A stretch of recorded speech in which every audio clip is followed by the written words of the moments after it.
Então, boa noite a todos e todas e todes que estão participando conosco desse movimento. Hoje, a gente inaugura uma série de seminários ou de palestras nessa semana que a gente está, de alguma forma, divulgando um trabalho que foi feito por 28 autoras, um livro que foi lançado nesse mês de março, um livro que se chama Tributação e Sociedade, e tem esse subtítulo, sob perspectiva de mulheres tributaristas. Dessas 28 autoras, 16 estarão conosco nessa semana para abordar os seus textos, as suas pesquisas, as suas análises específicas sobre o direito tributário, justiça tributária. São 7 eixos temáticos nesse livro, e a gente está, então, festejando esse livro e divulgando mais um pouco e falando sobre ele, para não ser algo que a gente só coloca nas editoras e deixa lá. Não, a gente quer dialogar um pouco mais sobre os textos que a gente escreveu. Então, nessa semana de segunda a quinta-feira, a gente está fazendo esses encontros de mulheres tributaristas, né? Ainda de alguma forma, em desdobramento do mês de março, que é o mês das mulheres, onde a gente pode discutir também a participação das mulheres nesse cenário do direito tributário. Então, agradeço a todos que vieram participar conosco, um debate de certa forma aberto. A cada encontro a gente vai ter 4 palestrantes, né? A gente não organizou em cima de eixos temáticos, a ideia mesmo é que a gente possa dialogar temas que são a...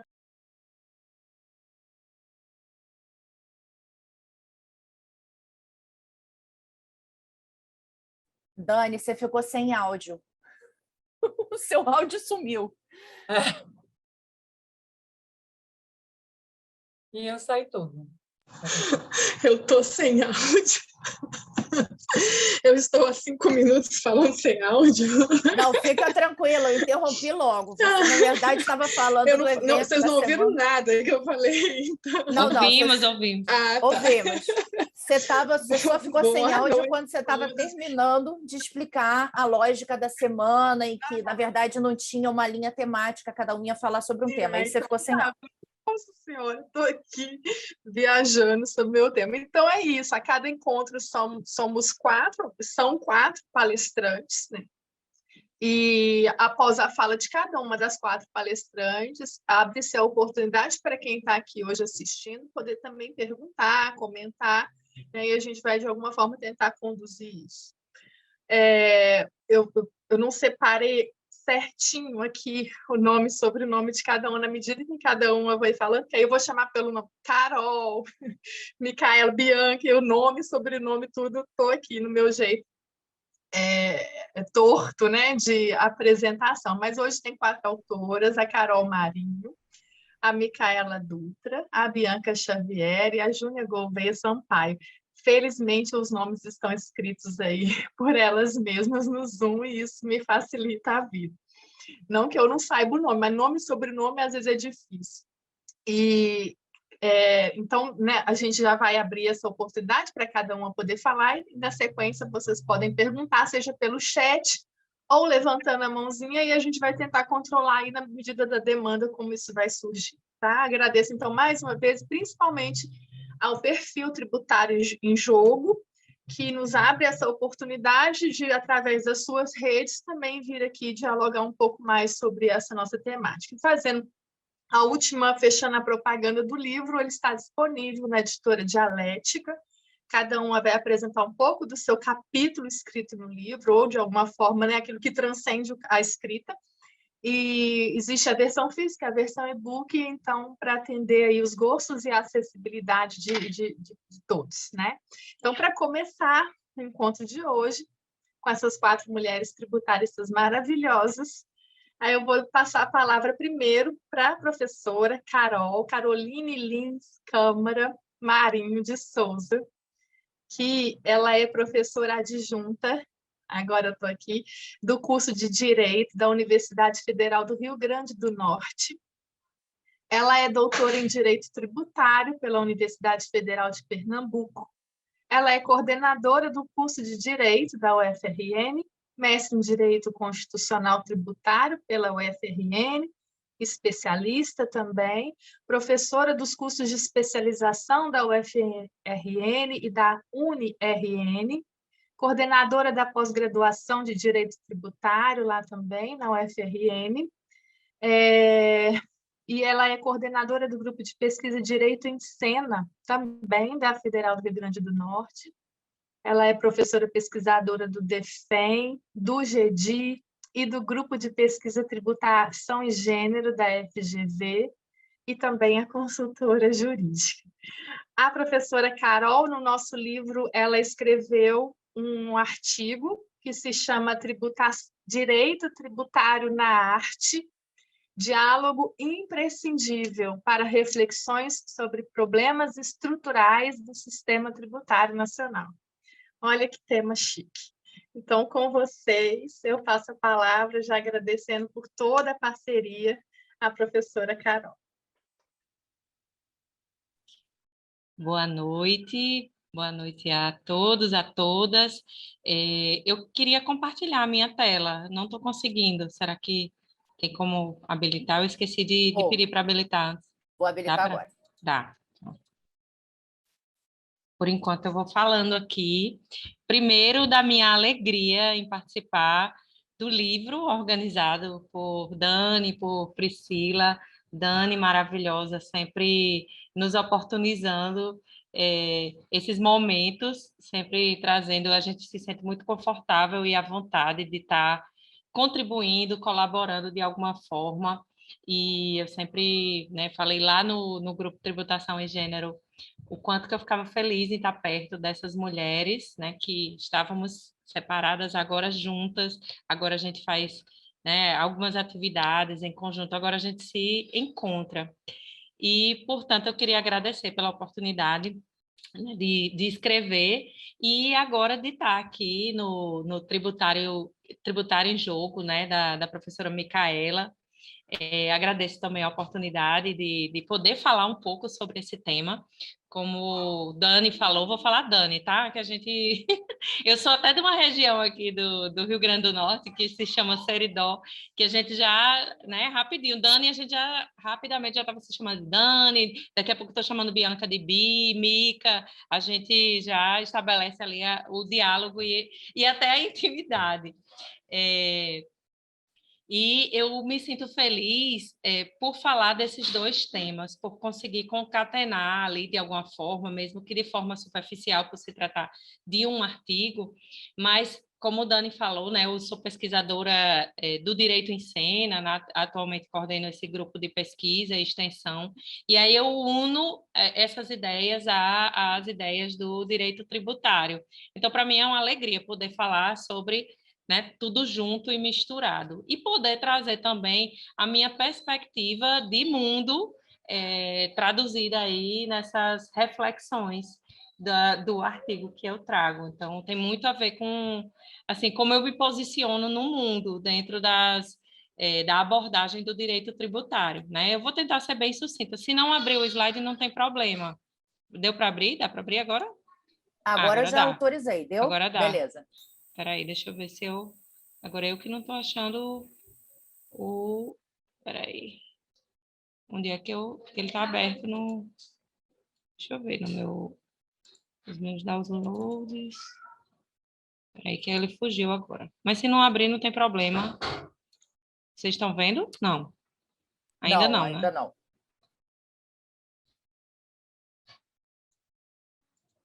Espera. Screen. Não é artigos meus. Deixa eu ver aqui, explorador de arquivos. Eu vou tentar abrir por aqui, peraí. Explorador de arquivos.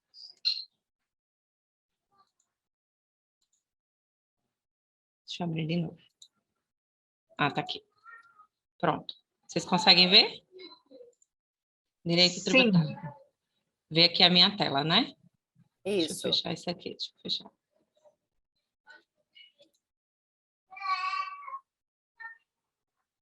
Não sei, estou com medo de fechar e... Vou deixar assim, tá? Depois eu fecho.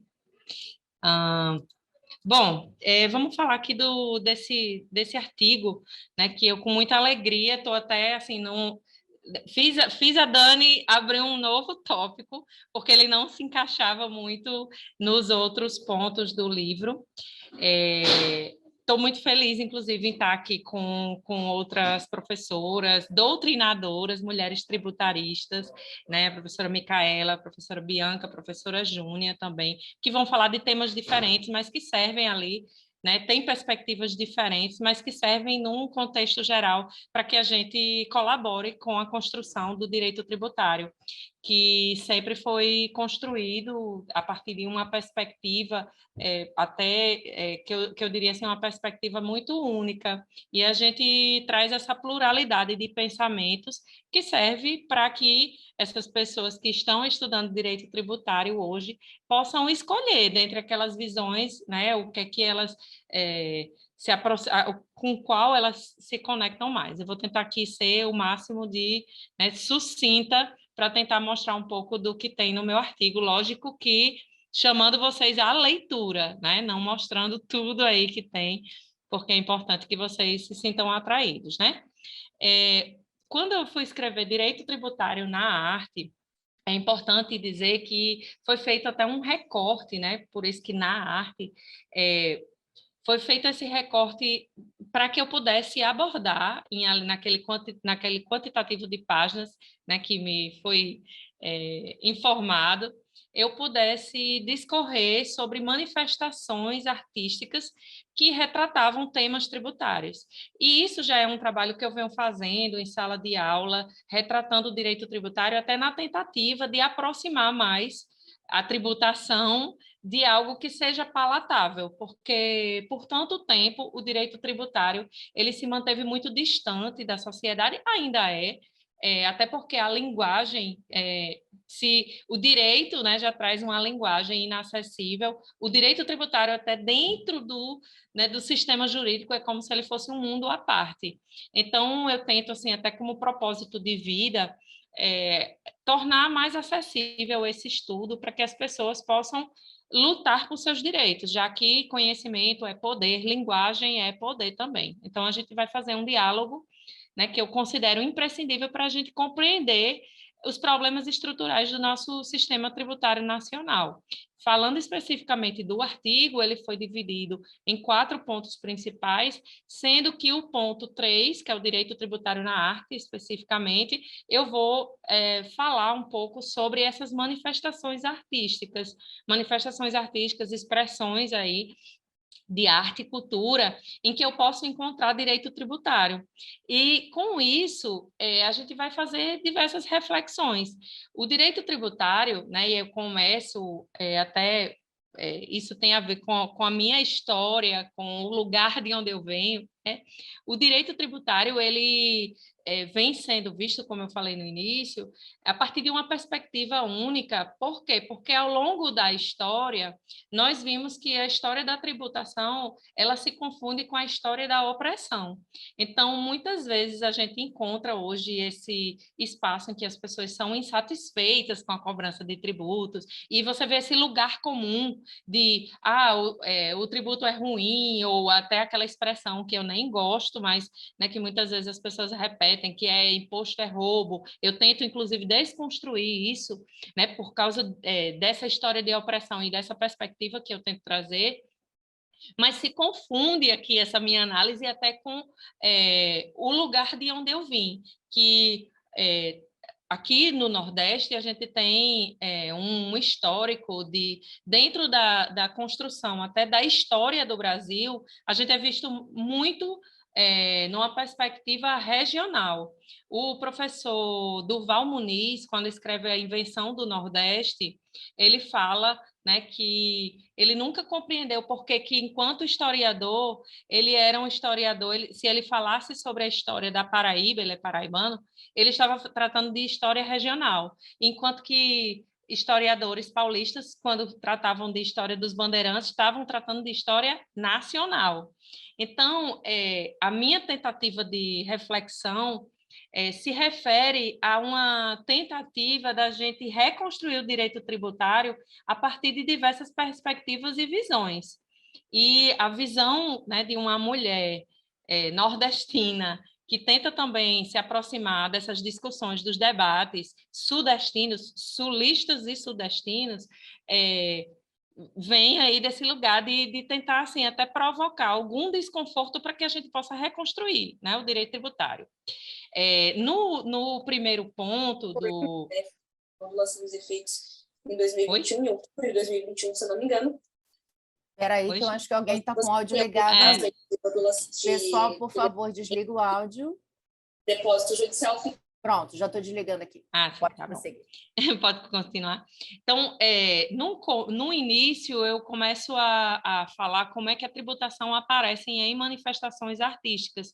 Na introdução, eu tento situar o leitor para a necessidade de verificar ali o direito tributário em diversas manifestações artísticas e as diversas conexões entre o direito tributário e a arte. E também é importante dizer que a análise das manifestações artísticas ou da arte, de modo geral, ela não vai ser vista apenas do ponto de vista da arte erudita, daquela arte que é muito elitizada, mas sim a partir da arte e da cultura, de uma construção de uma arte e de uma cultura também populares, né? Então, tanto a arte como aquela expressão estética, mas também como aquela expressão de algo, né, que a gente não se conforma, de um inconformismo, muitas vezes, com a situação. A partir do segundo, e eu estou sendo bem sintética, gente, para não fugir do tempo, no segundo ponto do artigo, eu tento estabelecer a relação entre arte, cultura e direito tributário. E primeiro eu vou estabelecer ali a relação entre arte, cultura e direito, falando das diversas acepções da palavra arte, de cultura, falando que arte, né, tanto pode ser essa manifestação artística, né, que fala ou que difunde ideias, a cultura como o conjunto de manifestações de um povo, dentre outros conceitos, mas como é que eles se relacionam com o direito? O direito, ele pode abordar a arte de modo geral, a arte e a cultura, então, arte e cultura podem estar dentro do direito, de algum modo, através de manifestações artísticas, filmes, músicas, artes plásticas, dentro do teatro, da literatura. Então, seria o direito na arte. O direito da arte é aquele que vai tratar, de modo geral, de reflexões relativas à tutela administrativa, por exemplo, do patrimônio cultural, tombamento, direitos autorais, crimes contra o patrimônio cultural, de modo geral. O direito também como arte, também é abordado, as metáforas que falam ao direito, metáforas artísticas, que a gente encontra de modo geral e podem ser abordadas, né,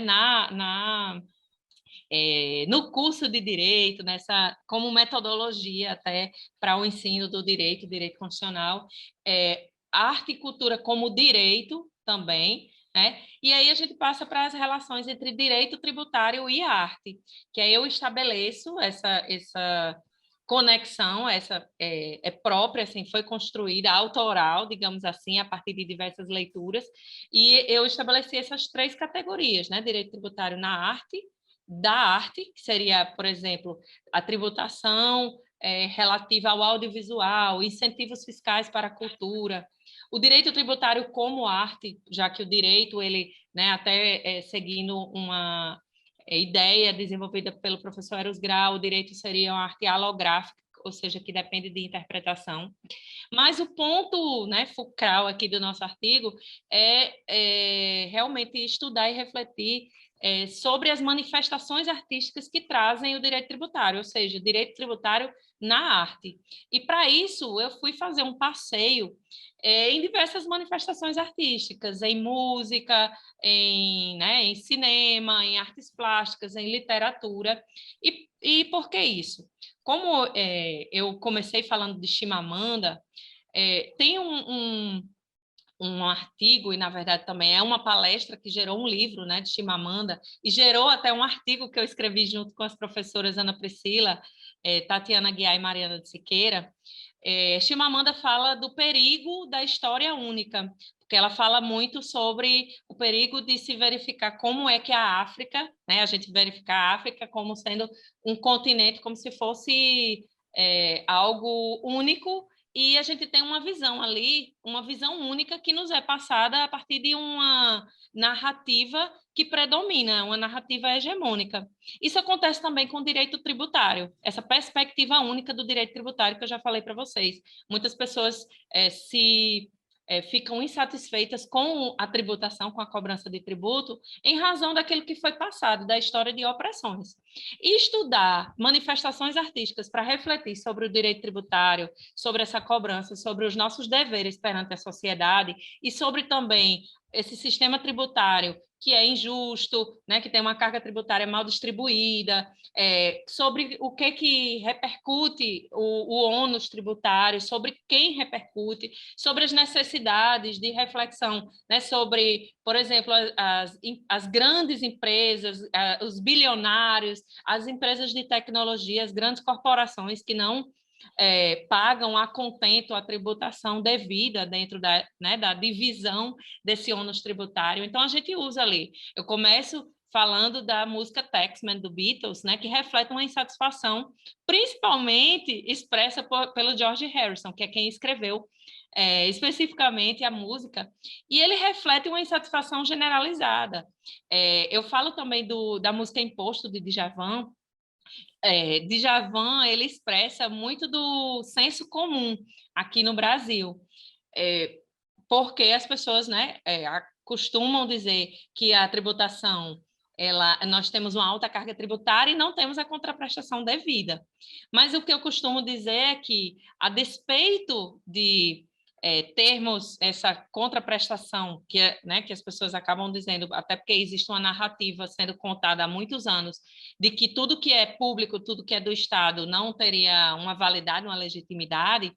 Em outros países, as pessoas também não estão satisfeitas em pagar tributos, né? Não estavam lá os Beatles, ou, por exemplo, tem uma música do Johnny Cash, e dentre outras, diversas outras, que refletem essa insatisfação. O que é que ela reflete? Reflete um sentimento de individualismo que se manifesta na conceituação de seres econômicos racionais que buscamos a maximização do nosso bem-estar.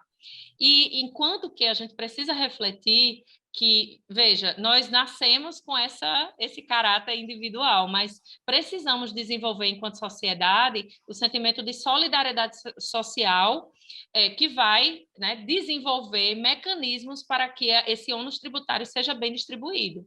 Então, músicas como essa dos Beatles, a do Djavan, eles demonstram esse senso comum, mas a gente vai desconstruir isso. Trazer um filme como A Lavanderia, por exemplo, e dentre outros que eu trago ali no artigo, né? Eu trouxe só alguns, pincelei ali. A lavanderia serve também para refletir sobre o quanto que as empresas offshore elas se beneficiam, né, de planejamentos tributários agressivos e acabam gerando situações desconfortáveis para diversos países. Hoje é uma questão mundial, não só os países em desenvolvimento enfrentam a erosão das suas bases tributárias, mas também países desenvolvidos. Então, hoje há uma preocupação mundial em realmente redistribuir a carga tributária, porque países desenvolvidos verificam que as suas bases tributárias estão sofrendo uma erosão para outros países. E trazer, por exemplo, um quadro como esse, que se chama dois coletores de impostos, né? Traz uma reflexão ali, até caricata um pouco dos coletores. Tem muitas obras de arte que trazem coletores de impostos, eu trago outras ali no artigo também, mas que trazem uma caricatura do coletor de impostos sendo aquela figura sisuda, antipática, porque a gente aprendeu, né, que o auditor fiscal realiza uma atividade muito antipática que fere aquele órgão que a gente tem muito sensível, que é o nosso bolso. Mas isso é uma perspectiva muito individual. Então, essas obras, né, que trazem temáticas tributárias de forma direta, elas servem como pano de fundo até para que a gente possa reconstruir essa visão, para verificar que o nosso sistema tributário ele é construído em cima de uma estrutura escravocrata, racista, que traz uma distribuição de um ônus tributário injusto, que repercute sobre os mais pobres. Então, tudo isso é utilizado nesse sentido. Mas é nessa parte do 3.2, quando a gente trata das metáforas que falam o direito tributário, ou seja, obras que não vão abordar a temática tributária de forma direta, mas que de forma indireta a gente busca e pode trabalhar, né, para essas reflexões. É nesse ponto aqui que a gente vai fazer as reflexões mais profundas. Por exemplo, num filme que é até um filme um pouco novo, né, que é o filme O Poço, a gente pode fazer uma reflexão bem profunda sobre o princípio da capacidade contributiva. No filme O Poço, que ele é um filme espanhol, vai me fugir agora o nome do diretor, mas ele traz uma abordagem sobre a situação, né? A gente faz ali uma metáfora com a situação social em que as pessoas que estão no topo, né, do sistema ali social, eles acabam se alimentando sem prestar atenção nas necessidades das pessoas que estão nos patamares mais abaixo do sistema social. Então, eu até escrevi um pequeno artigo, uma crônica aí, sobre o Poço e fazendo um paralelo com a capacidade contributiva, porque foi um filme que me trouxe muita reflexão nesse sentido. E ele traz ali de uma forma sórdida como nós, seres humanos, estamos sujeitos às nossas necessidades, né, até mais egoístas. E isso se reflete muito no sistema tributário. Pessoas que são abastadas não se comprometem em dividir ou estão ali muitas vezes lutando para que a carga tributária recaia, né, continue recaindo da mesma forma que está atualmente, que é uma forma injusta, e que elas possam simplesmente cuidar, né, dos seus quinhões, digamos assim. Trago também o processo, existem outras obras também no artigo, tá, gente? Mas eu trouxe aqui só para exemplificar, nem vai dar tempo de eu falar de todas, mas, por exemplo, o processo de Kafka, eu falo, traça uma reflexão quanto ao processo tributário, porque o processo tributário, por mais que a gente veja numa perspectiva do contribuinte, muitas vezes o processo tributário brasileiro, quando ele adota e aborda algumas concepções, por exemplo, de responsabilidade tributária, atribuição de responsabilidade tributária, ele acaba gerando distorções sociais, principalmente tendo em mente que pequenas empresas elas não conseguem sair, né, ou competir com grandes empresas que têm grandes incentivos fiscais, ou que muitas vezes a fiscalização é muito mais forte sobre pequenas empresas do que os grandes devedores, e aí esses processos tributários sobre pequenas empresas e essa atribuição de responsabilidade tributária para sócios que muitas vezes nem participaram ali das decisões, eles acabam gerando distorções sociais, porque aquelas pessoas não conseguem voltar ao mercado. E hoje a gente precisa ver o pequeno empreendimento como também uma forma de distribuição de riqueza, né? Ou novas formas de repartição de trabalho. Trago também Quarto de Despejo, que é uma obra super reflexiva sobre o contexto brasileiro, sobre desigualdades sociais, e a gente tratando, né, até porque era um diário de Carolina Maria de Jesus, entrando ali no sofrimento né, do cotidiano de uma favelada, né, como ela se intitula, a gente percebe o quanto que a nossa estrutura socioeconômica perpetua essas desigualdades, né? E a estrutura jurídica reflete essa estrutura socioeconômica.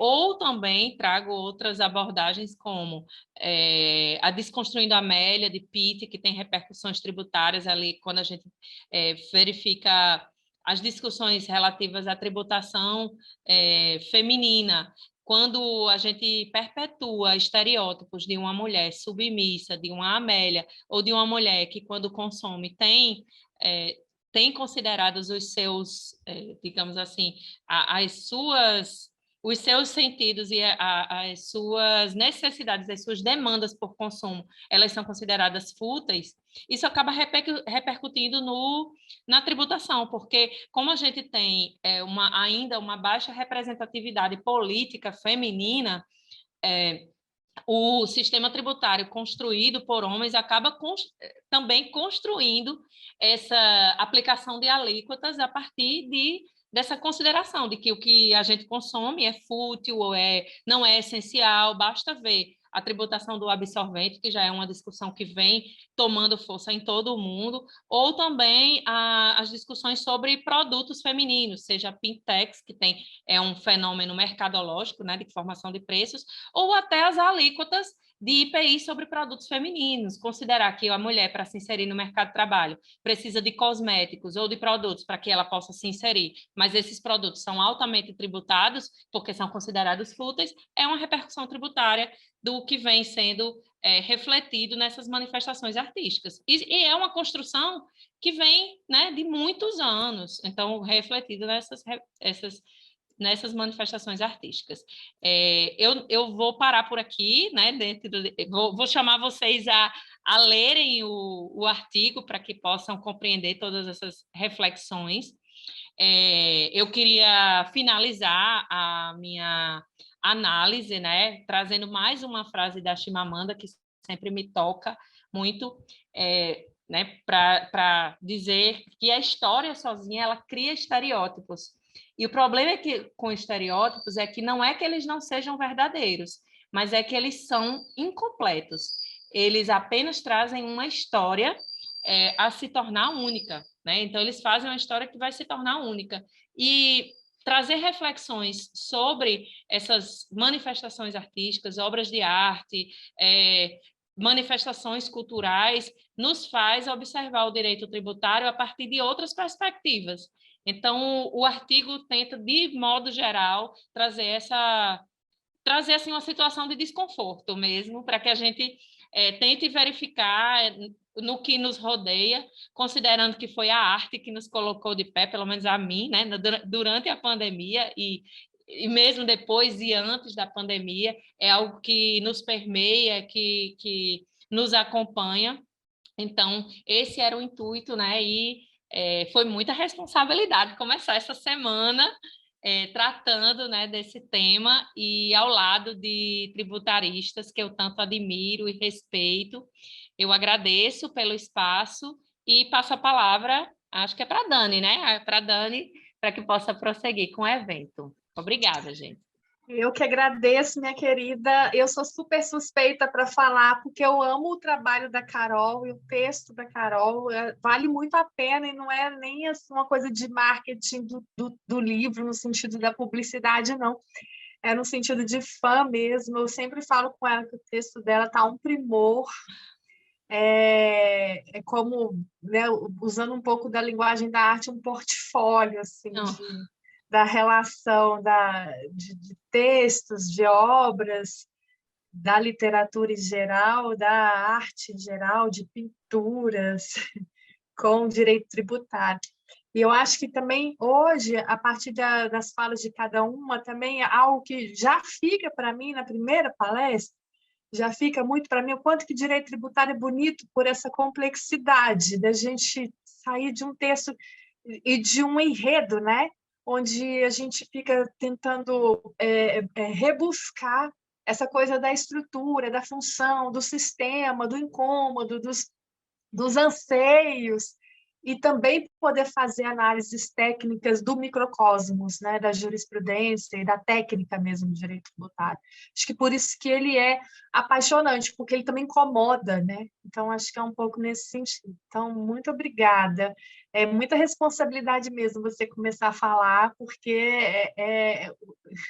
usando o linguajar aí, o sarrafo é grande, né? E você tem, né, toda a competência, e eu sou muito fã sua mesmo, para poder começar a abrir nesse seminário falando de tributação e arte. Obrigada, tá, querida?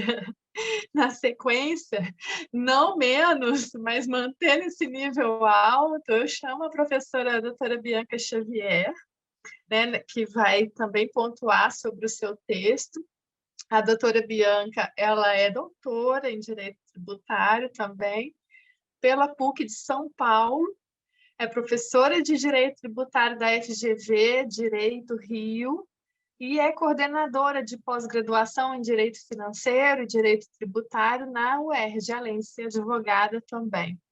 A professora Bianca escreveu o seu texto sobre, o título abre aspas, Análise da adequação constitucional da CID digital a ser criada pelo projeto de lei ordinária 2258 de 2020. A partir desse texto, ou do que ela quiser falar, eu agradeço também a professora Bianca por estar conosco e já passo a palavra para continuar aí as falas. Obrigada, professora. Eu que agradeço, Daniela, é um prazer, é uma honra, né? Uma honra, primeiro, ter participado desse projeto, né? Que projeto incrível, gente, dá trabalho. A Daniela estava lá, né? Gente, vamos prazo, olha, agora a gente vai passar por uma revisão, agora... Então, assim, agradecer, porque não é fácil, né? Assim, primeiro, você criou um estímulo em todas nós, né? Se teve esse público de 28 pessoas escrevendo, é porque você, Daniela, inspirou a gente, né? Criou esse ambiente favorável para que todas elas se sentissem à vontade. Então, queria agradecer em nome de todas por todo o trabalho que a gente sabe que a gente deu para você, prorroga prazo e manda de volta, e não tem lá, o meu tinha uma tabela que não estava muito bem, e volta e vai. Então, assim, não é fácil coordenar, né? Não é fácil escrever, mas pior ainda, né? Dá mais trabalho ainda é coordenar, né? E dessa magnitude, né? Com tantas pessoas participando. E você vê, né? Pelo sotaque aí a gente viu, né, a Caroline do Brasil todo, então não foi uma representatividade de mulheres regional ou um eixo temático só. Então, assim, a diversidade, né, de assuntos, de regiões, de perfis diferentes. Então, parabéns por você ter mostrado essa pluralidade, né, de temas, de assuntos e de pessoas. Então, queria agradecer em nome de todos. A gente já fez esse agradecimento, mas queria fazer aqui, né, nesse momento, por você ter puxado todas nós aí para estarmos juntos nesse momento. Agradecer também, Micaela, o Tributário em Jogo, que eu sou muito fã, vi nascer, né, ali, né, tudo, né, ali no começo, ali, vocês, né, se estruturando, aí mudaram o logo, mudaram cor, né, foi se profissionalizando cada vez mais, e hoje essa potência com site, né, com WhatsApp, com tudo que vocês conseguiram produzir, né? Então, também, né, você vê duas pessoas tão importantes, né? A Dani, aí, com essa produção, a segunda vez que eu participo de livro coordenado pela Dani, então, assim, ela tem, né, esse viés, ela puxa a gente, né? Eu sou difícil, eu digo que vou entregar e não entrego, né? A Dani é uma das únicas que consegue essa façanha aí de eu cumprir, tá fazendo parte, porque gosto muito do trabalho dela.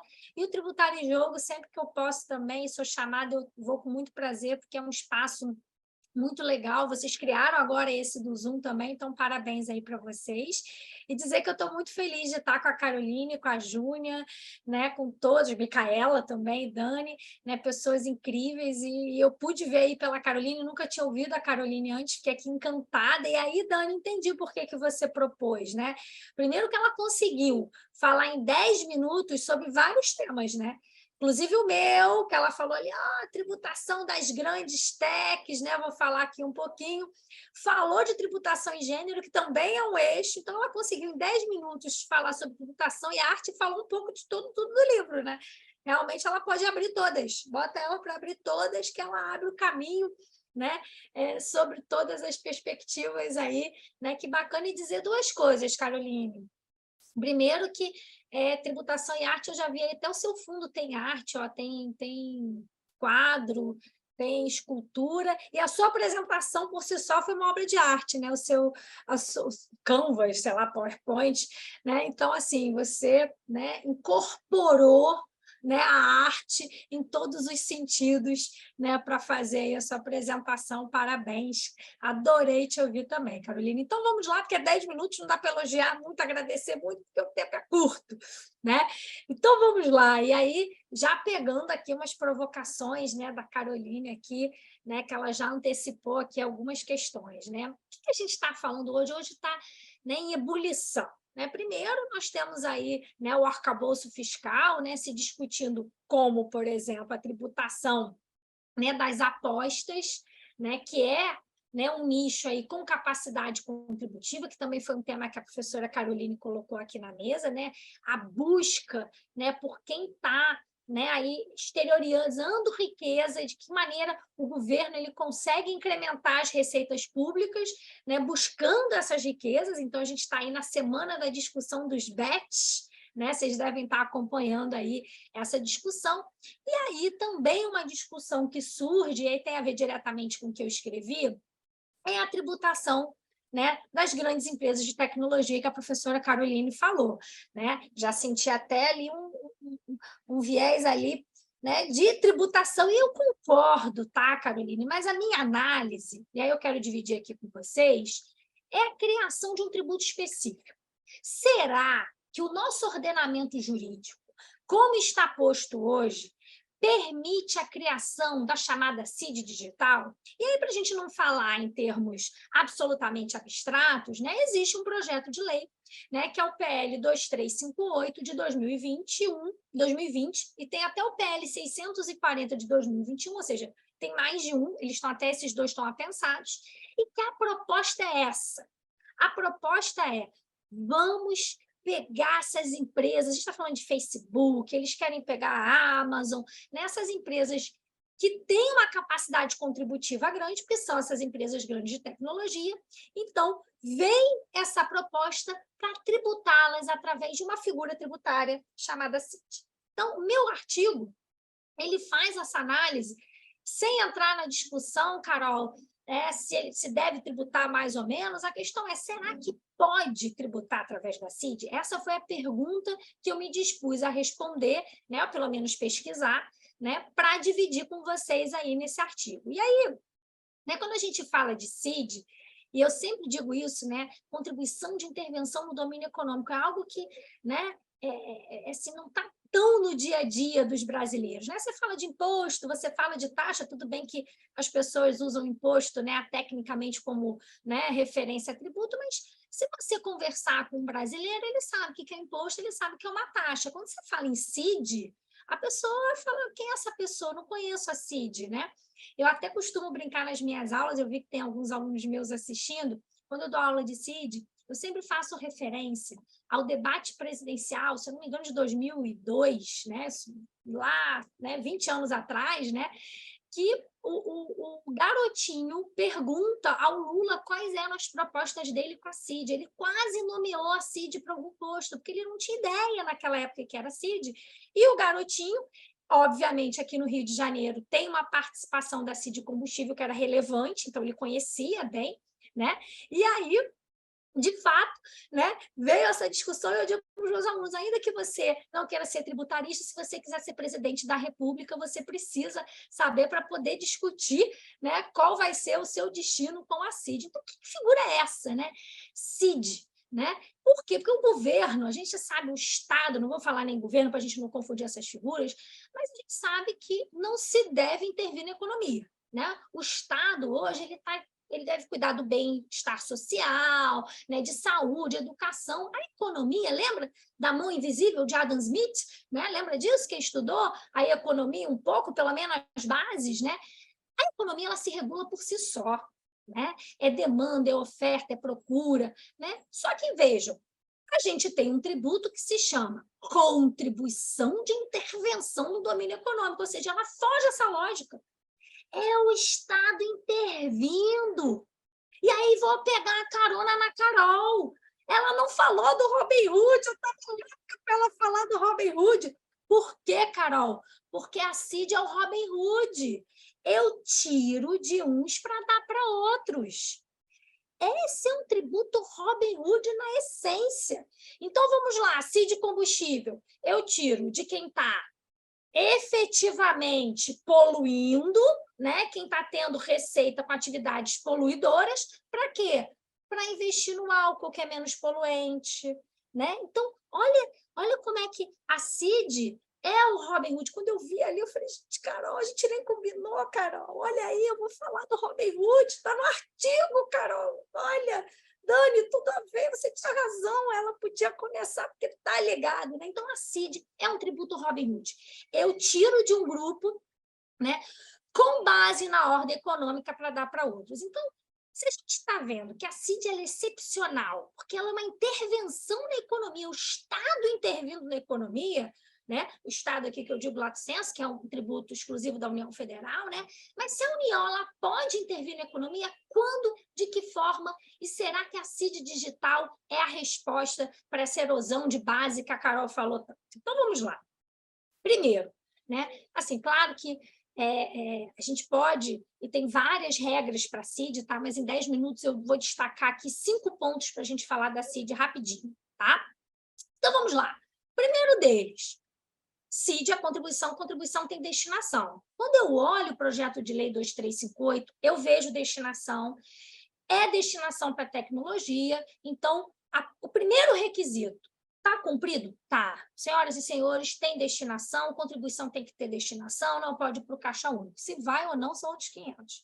Mas, né, a priori, eu cumpro o primeiro requisito na CID digital. Parabéns, legislador, você está indo no caminho da luz.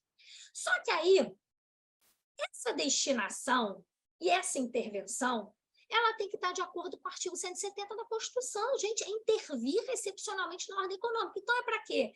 Soberania. Vamos lá no artigo 170, são os princípios da ordem econômica. É soberania, é meio ambiente, é para proteger a micro e pequena empresa. Quando eu olho o projeto de lei, a base do projeto de lei é o seguinte: as grandes empresas de tecnologia ganham muito dinheiro, está tendo erosão de base, então vamos tributar. Ela torna-se arrecadatório. A CID não é para arrecadar. Claro, ela acaba arrecadando, mas o objetivo dela é intervir na economia, é fazer com que um desequilíbrio momentâneo seja resolvido através da tributação, e a tributação resolvendo um problema de desequilíbrio. E aí, quando você olha para o projeto de lei, qual é a necessidade de intervir nesse setor econômico de tecnologia? Não está explicado, está escrito na justificativa, não é uma explanação. Nós estamos falando efetivamente de um tributo que está sendo colocado aí para efetivamente angariar fundos. Então, se eu não consigo enquadrar, porque é para proteger a micro e pequena empresa, a soberania nacional, se não tem nenhuma conexão com a ordem econômica, eu já perco o pressuposto principal constitucional. E aí, como não tem viés com a ordem econômica, quando eu falo, preciso de um grupo econômico, CID tem que ter grupo econômico. Então, destinação está ok. Base na ordem constitucional, eu particularmente quero ouvir os nossos participantes, mas não vejo conexão com a ordem econômica, essa intervenção. Aí eu entro no grupo econômico. Ora, né, a CID combustível, por exemplo, quem está pagando são aquelas pessoas que estão tendo lucratividade, né, com algo poluente. Né? Aqui, as Big Techs estão pagando. Né? E a gente vai ver que não é Big Tech. Tá? O projeto não consegue alcançar. Mas ainda que fosse, cadê a conexão de intervenção aqui? Será que basta ter um grupo econômico? Tem que ter um grupo econômico, e esse grupo econômico tem que gerar um desequilíbrio para aquela destinação. Então, quando eu pego o grupo econômico e a destinação, o grupo econômico é Big Tech, a destinação é o fundo de tecnologia. Tem conexão? Tem, mas cadê o desequilíbrio? O que está acontecendo? Qual é o fator econômico que gera tributação? Como não tem, eu não consigo ligar o grupo econômico à destinação. Né? Por exemplo, eu tenho a CID Remessa, que ela foi criada justamente para desenvolver a tecnologia no Brasil, porque a gente importava muito tecnologia. Então, eu pego o grupo de importadores e eu vou pegar essas pessoas que estão pagando mão de obra lá para promover tecnologia no Brasil, para a gente ter uma livre concorrência. Aqui eu pego o grupo, aqui eu pego a destinação e eu pego qual é o problema de desequilíbrio. Aqui não há explicação qual é o desequilíbrio. Né? Outra questão também que a gente avaliou é se poderia ser por lei ordinária. Tá? Isso também já está bastante desenvolvido, apesar que eu conversar com a professora Micaela, os meus pressupostos tributários estão a cada dia sendo testados no Supremo Tribunal Federal, mas veja, tem destinação, está ok. não tem base na ordem econômica, isso é um problema na CID digital. 3, grupo econômico tem, mas cadê a pertinência temática? Pode ser por lei ordinária? Pode. Deveria existir uma lei complementar só para dar normas gerais, porque a gente tem uma carta branca, né? Pode ter CID advogado, CID transgênico, CID açúcar, tem uma proposta para CID açúcar, né? As bebidas que são muito adocicadas. Gente, o legislador ele tem absolutamente carta branca, porque o CTN é de 66, a CID veio em 88, então não tem parâmetros, né? Mas o Supremo já disse que não precisa de lei complementar. Então, fazendo uma análise desse projeto específico, eu chego à conclusão que parte dos pressupostos para a criação desse tributo estão resolvidos. Eu tenho destinação e a lei ordinária é o meio, né, a forma jurídica, legal, constitucional para a criação dessa figura. Apesar da gente ficar aqui com essa vontade, como o professor Marco Aurélio Greco tem, de ter uma norma geral, né, que não existe hoje de CID. Mas falece esse projeto de lei, não é o caminho, eu estou analisando pelo viés nacional, né? O professor Sérgio André Rocha, por exemplo, ele diz, olha, não deve se criar um tributo específico, não é isso que a OCDE está pedindo. A OCDE, ela reclama que as Big Techs precisam pagar tributos, por quê? Porque elas estão indo para paraísos fiscais e não pagando lá. Aqui no Brasil tem tributação de renda.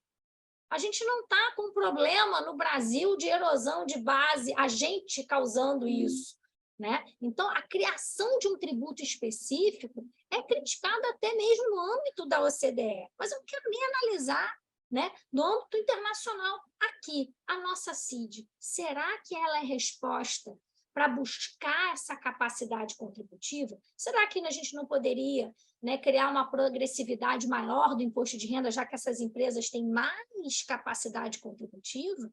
Né? Será que eu preciso de um tributo específico?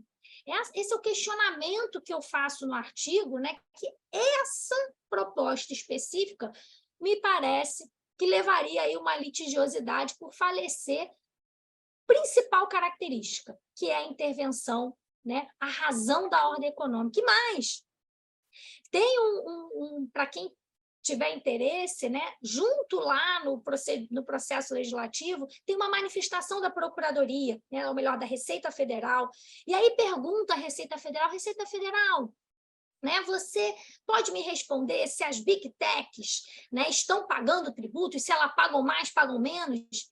Gente, o que é Big Tech para a Receita Federal? Ela não tem como fazer essa análise. Ela pegou todo mundo no lucro real.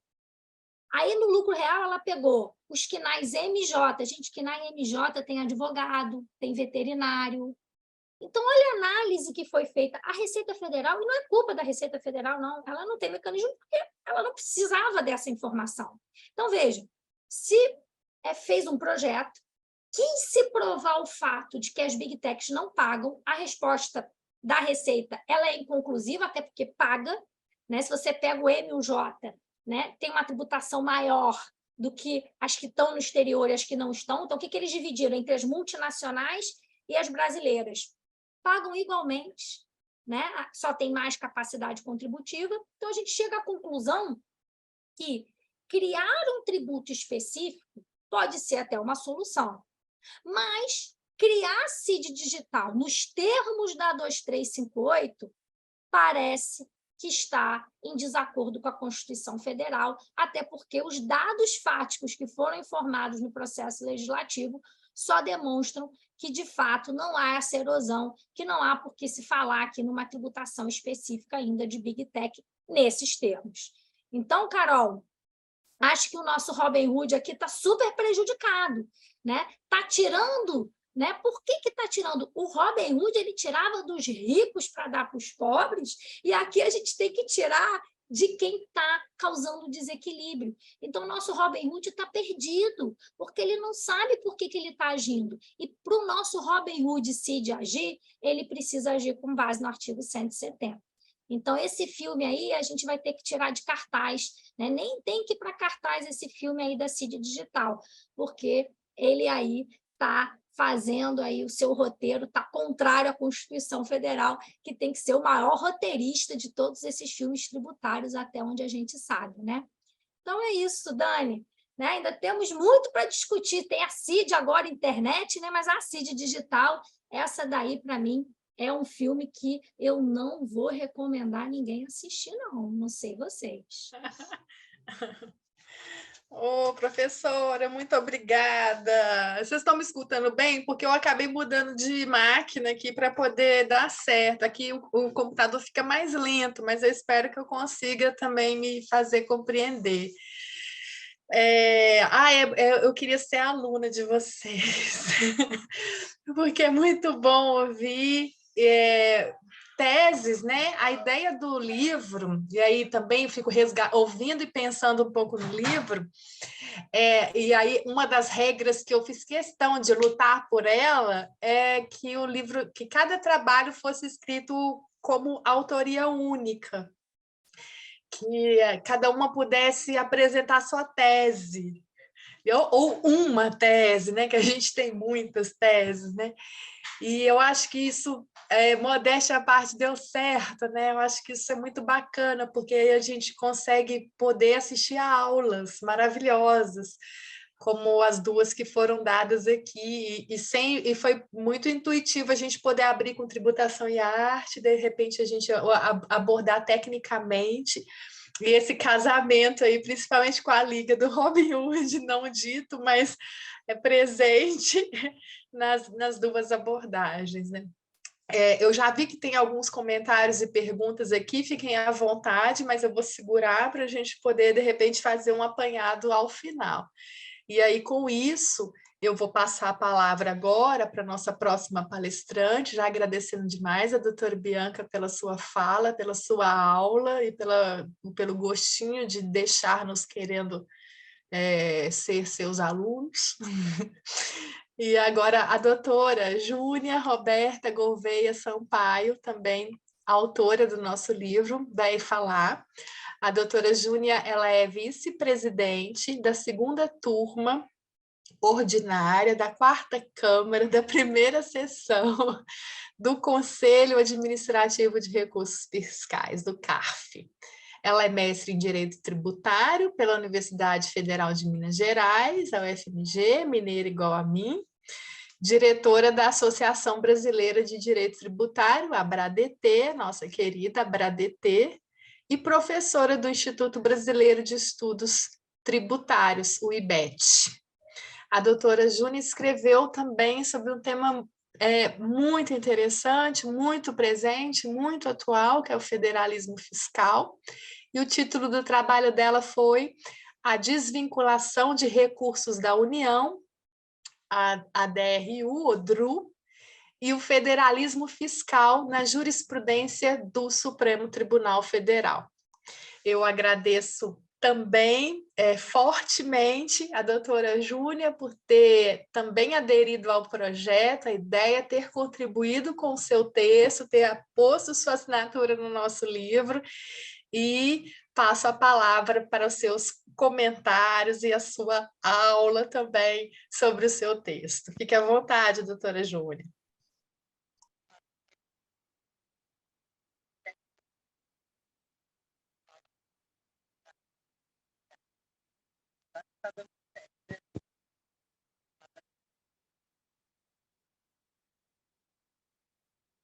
A gente está te vendo, mas não está conseguindo te ouvir.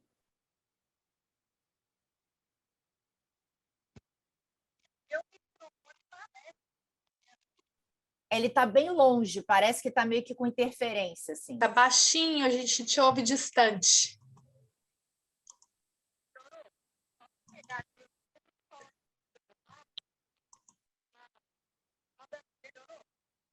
Eu continuo ouvindo baixinho. Talvez um fone. Isso. Não sei se a gente muda um pouquinho e já falo com Micaela, talvez? Pode ser, Micaela?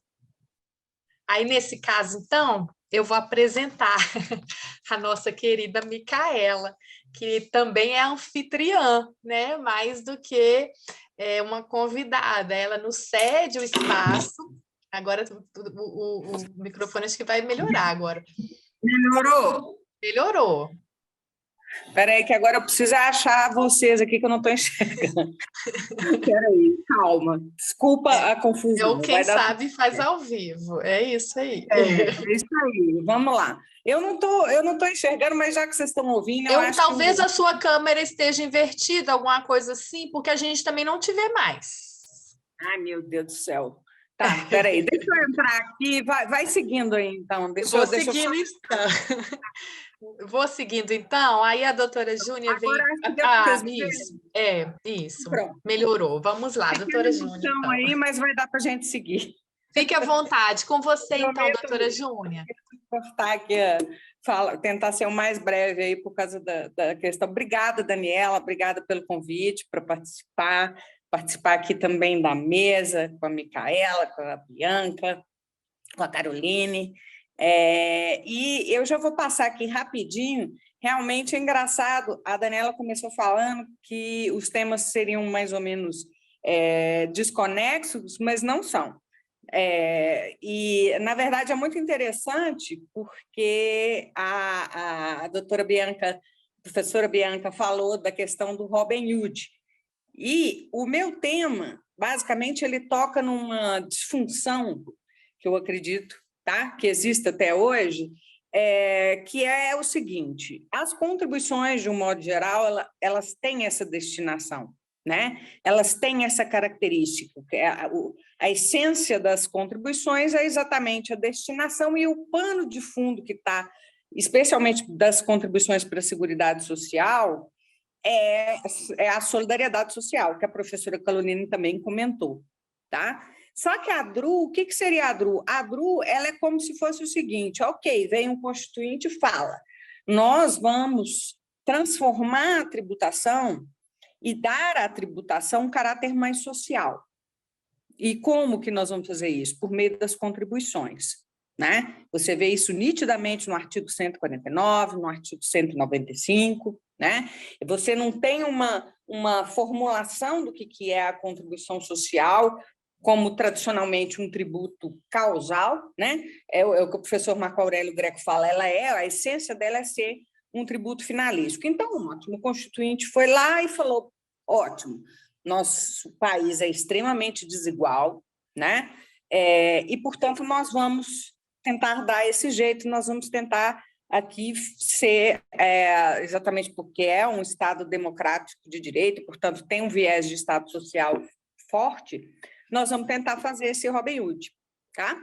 E aí, o que é interessante? Isso aconteceu, esse esquema Robin Hood, ele estaria funcionando, né? Até que começou isso em 96, é uma questão antiga, mas a DRU continua, esse negócio que nós chamamos de DRU, né? Que é a desvinculação de recursos da União, que começou com o Fundo Social de Emergência, lá em 1994, o que ela vem fazendo? É como se ela falasse assim, ok, você está, constituinte, justificando para mim aqui que você quer que a tributação tenha um viés de solidariedade social, que tenha, sim, um viés retributivo, só que isso está me atrapalhando. Isso não é legal. Eu estou precisando de dinheiro livre. Eu não quero saber de um dinheiro que tenha a sua finalidade amarrada, né? E aí é muito interessante a professora Bianca falar, porque uma das coisas que vem acontecendo há muito tempo, tá? É a banalização e a desconstrução dessa tributação que nós chamamos que é a tributação que tem que ser feita pelas contribuições sociais, tá? E, na minha opinião, a DRU é claramente isso, porque o que é? Desvinculação de recursos da União. Então, vamos lá. Impostos, eles têm o produto da sua arrecadação vinculado a alguma coisa? Não. Então, quando eu estou falando de desvinculação de recursos da União, no final das contas, o que eu estou querendo desvincular? As contribuições sociais, né? Então, aonde que eu estou querendo mexer? Com as contribuições sociais, tá? Então, no meu artigo, eu procurei trabalhar da seguinte maneira. Primeiro, eu ressaltei a importância do que a gente chama de um elemento finalístico, de uma destinação para as contribuições sociais, na Constituição de 88 como elemento essencial que diferencia as contribuições dos impostos, tá? Depois, eu vou questionar o que significa, e esse ponto é extremamente importante. O que significa dizer que algo vai ser destinado? Basta constar na lei que aquele produto da arrecadação será destinado a uma determinada despesa e ponto, aí termina a minha análise? Ou a minha análise vai ter que ir além, ou pode ir além, e discutir a constitucionalidade de uma lei orçamentária, tá? Por quê? Porque na lei tributária vai lá, eu arrecado, pronto. Só que aí você tem a lei orçamentária, e essa lei orçamentária, que é o que acontece, né? A DRU, efetivamente, ela mexe no orçamento, então ela não vai lá e tira a finalidade de nenhuma contribuição. Do ponto de vista da regra matriz, vamos dizer assim, elas continuam as mesmas, mas no momento em que você vai fazer a questão orçamentária, você desvincula aquele valor, tá? Aquele montante. Então, eu vou questionar o que significa essa destinação, né? Para as contribuições sociais, e aí eu vou tratar logo em seguida da desvinculação de recursos da União, né? Ela vem sendo reiteradamente prorrogada, né?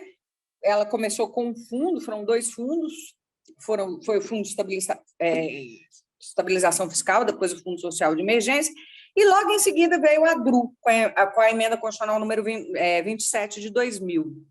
E a última vez que ela foi prorrogada foi com a emenda constitucional número 93, que vai acabar agora em dezembro de 2023, tá?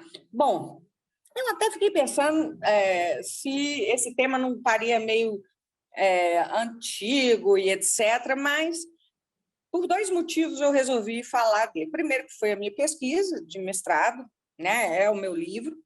E segundo, porque eu acho que a gente precisa repensar essas questões das contribuições sociais, especialmente porque nós estamos falando de temas que foram muito delicados, e eu acho que, especialmente com a pandemia, eles voltaram para o holofote, que foi a solidariedade social, a questão dos direitos sociais, né? Especificamente no caso da Seguridade Social, que é a saúde, e o federalismo fiscal.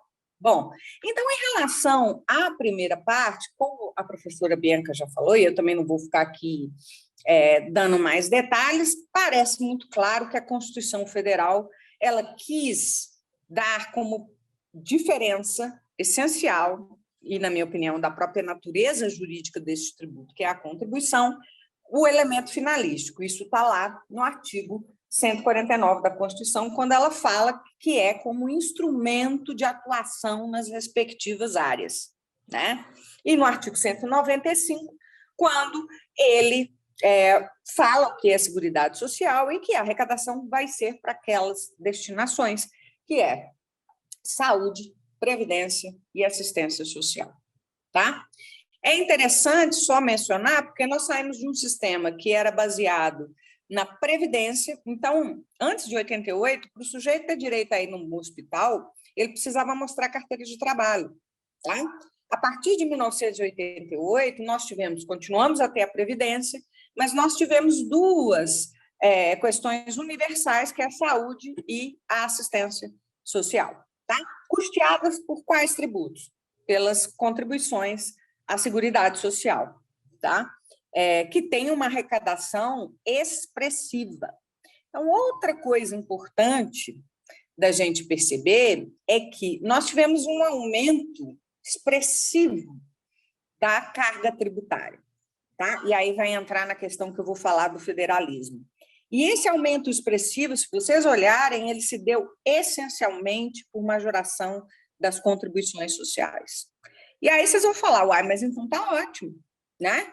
Aumentou, o Brasil vai virar uma beleza, porque as contribuições para a Seguridade Social vai dar para previdência, saúde, assistência, então tá tudo certo, né? Só que o que acontece? Quando você aumenta, o Supremo também já definiu que não existe um problema de você criar contribuições sociais com a mesma base de cálculo de impostos. tá? Então, basicamente, o que eu teria? Eu posso ter um espelho, para cada imposto, um espelho de contribuição social, só que a base tributária ela tem o seu limite, né? Então, aí nós vamos verificar. E aí você fala, mas por que então que eles estão querendo fazer isso por meio de contribuições sociais? Porque se você for no artigo 154 da Constituição, o inciso 2, quando você cria um imposto adicional ou majora algum imposto, o imposto está sujeito à repartição do produto da sua arrecadação. Então, toda vez que eu majoro a carga tributária por meio de impostos, indiretamente eu beneficio estados e municípios, porque esses impostos estão sujeitos à repartição do produto da arrecadação, tá? Bom, nós tivemos, então, voltando, a questão do elemento finalístico é fundamental. Só que esse elemento finalístico, ele começou a ter o problema, que foi exatamente o quê? Você pegar 20%, aí vai variar de acordo com cada emenda, mas de 20% a 30% de toda a arrecadação federal, tá? E desvincular esse produto da arrecadação. Para que é feito isso? Exatamente para você poder, né, ter uma liberdade maior. Quando foi criado o Fundo Social de Emergências, eu lembro que eu peguei, na época, quem era o ministro da Fazenda era o José Serra, tá? E ele falava o seguinte, eu estou até aqui, a ideia do governo, quando idealizou, era justamente conseguir uma fonte de recursos livres para tapar todo tipo de buraco que surgisse nas despesas. O ministro do Planejamento, José Serra, repetiu ontem que o nome Fundo Social de Emergência é equivocado. A emergência é no sentido de manter a estabilidade econômica, disse ele ao deputado da Comissão do Orçamento, que reclamavam a liberação. Bom, e aí, o que acontece? Dado toda essa discussão, né, sobre a DRU, nós tivemos 3 decisões do Supremo que são muito importantes para analisar a questão. A primeira decisão se deu na ação direta de inconstitucionalidade 29 e 25 sobre a CID combustível, que a professora Bianca comentou, tá? E por que eu acho que essa análise da ação direta de inconstitucionalidade 29 e 25 é muito importante? Porque foi pela primeira vez o Supremo Tribunal Federal entendeu que era possível fazer a análise da constitucionalidade de uma lei orçamentária, tá? Porque até então a posição do Supremo Tribunal Federal era de que o orçamento ele era uma lei do ponto de vista formal, aprovada, portanto, pelo Poder Legislativo, mas ele no sentido material, ele era uma lei, era só um ato administrativo. O Supremo entendeu que não, tá? Que, como era uma contribuição e a finalidade dessa contribuição estava na Constituição, você poderia analisar o orçamento. Então, o que significa isso? A resposta a pergunta que eu fiz, o que é destinação? Né? Destinação é só estar na lei tributária ou orçamento? O Supremo está respondendo aqui na ação direta de constitucionalidade 29 e 25, que, na verdade, destinação vai além, ou seja, você pode questionar, sim, a lei orçamentária. E aí nós tivemos 2 recursos extraordinários que analisaram propriamente a DRU, tá? A desvinculação de recursos na União. No primeiro recurso extraordinário, o Supremo Tribunal Federal não analisou a DRU propriamente dita, porque o que eles falaram? O contribuinte entrou falando o seguinte, eu quero a restituição desses 20%. Eu quero de volta esses 20% que eu paguei, tá? E aí o que eles falaram, olha, não tem uma congruência entre a sua causa de pedir e o seu pedido. Porque se desvincular é inconstitucional, o efeito de desvincular não é te devolver o que você pagou, e sim vincular, tá? Então, eu entendo que esse primeiro recurso extraordinário, nós tivemos um problema aí até processual, né? Agora, o segundo recurso extraordinário, que foi o 537.610, foi falado, sim, sobre a DRU, mas, basicamente, o que eles falaram é o seguinte, porque nesse segundo ponto aqui, ou nesse segundo recurso extraordinário, aí sim, foi alegado que a ofensa a uma cláusula pétrea, porque vocês têm que lembrar que a ADRU ela é instituída por emenda constitucional, tá? Então, a cláusula pétrea seria o quê? Exatamente a forma federativa de Estado, tá? E aí, nessa segunda decisão, o Supremo Tribunal Federal basicamente entendeu que não existe uma definição clara de que é o sistema ou a forma federativa de Estado, em que medida você pode mexer ou não no que a gente chama de federalismo fiscal, né? E a própria redação da cláusula pétrea não nos ajuda nesse sentido, né? Porque ela fala tendente a abolir. E aí vai depender da prevalência que você der à palavra tendente ou à palavra abolir, tá? Então, enfim, por hora, o Supremo Tribunal Federal tem aceito aí essa desvirtuação, né? essa desconstrução do que eu entendo que é o nosso modelo constitucional em relação às contribuições sociais, transformando essas contribuições sociais basicamente num pretexto para tributar. Eu acho que, em poucas palavras, é mais ou menos isso aí que eu tinha para falar. Muito obrigada, desculpe aí o problema. Imagina. Poucas, mas certeiras palavras, né, doutora Júnia?